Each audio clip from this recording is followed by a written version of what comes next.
Piers Morgan had no idea that this interview would be the one to define his career, and not in the way he wanted.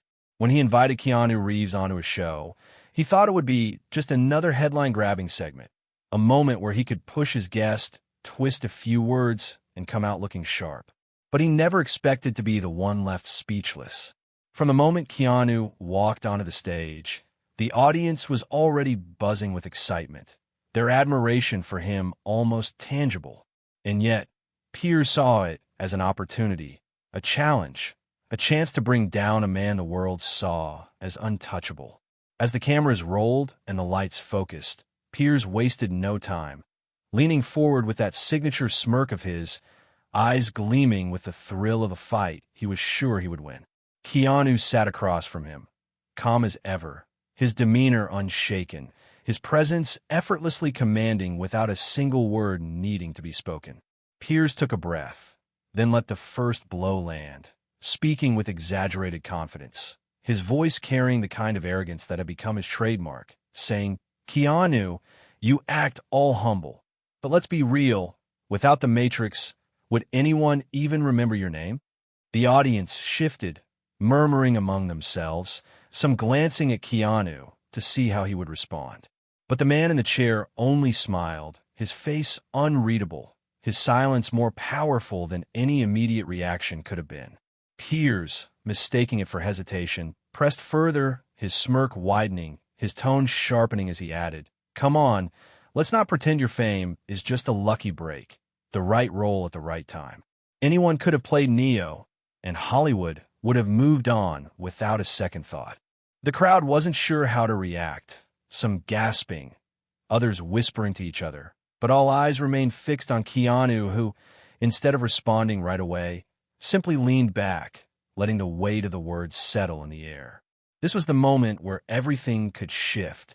And if you think Keanu's response is about to flip the script on Piers, let me know in the comments by typing the number 9, because what happens next is something no one in that studio was prepared for. Keanu finally spoke, his voice steady, unbothered, yet carrying a depth that silenced the entire room, as he said, "Fame is temporary, but character lasts forever."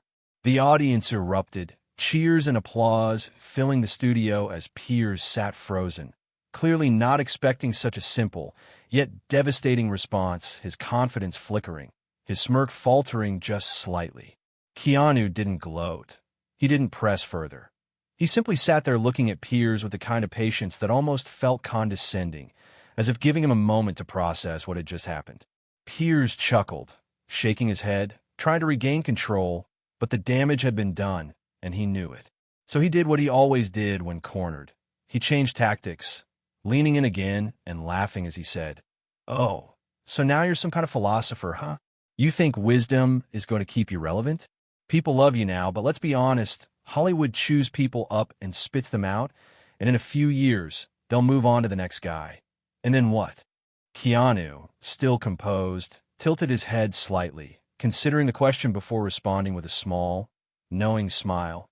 "Then I'll still be me, and I'll still be happy, because my worth isn't tied to what Hollywood thinks of me."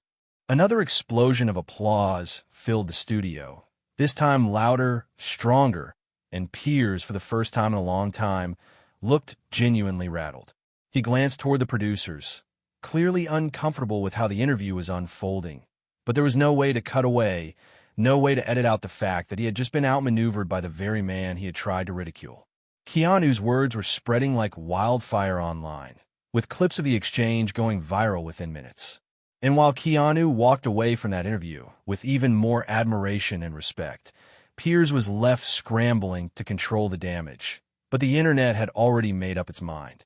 What had started as an attempt to diminish Keanu Reeves had turned into the very moment that defined Piers Morgan's downfall. And in the days that followed, as the backlash mounted and the headlines shifted from controversy to condemnation, one thing became clear. You don't attack a man who has nothing to prove, because in the end, it's not fame that lasts. It's the way you choose to live your life, and Keanu had just proven why he will always be remembered. Piers Morgan sat there, his smirk frozen in place, but the tension in his eyes betrayed him. He wasn't used to losing control of an interview, especially not like this, not in front of a live audience that was clearly turning against him. The studio, once filled with quiet murmurs of intrigue, had now erupted into a full-blown spectacle, with Keanu Reeves at the center, completely unshaken, effortlessly steering the conversation without even trying. Piers forced a laugh, leaning back in his chair as if to brush off the moment.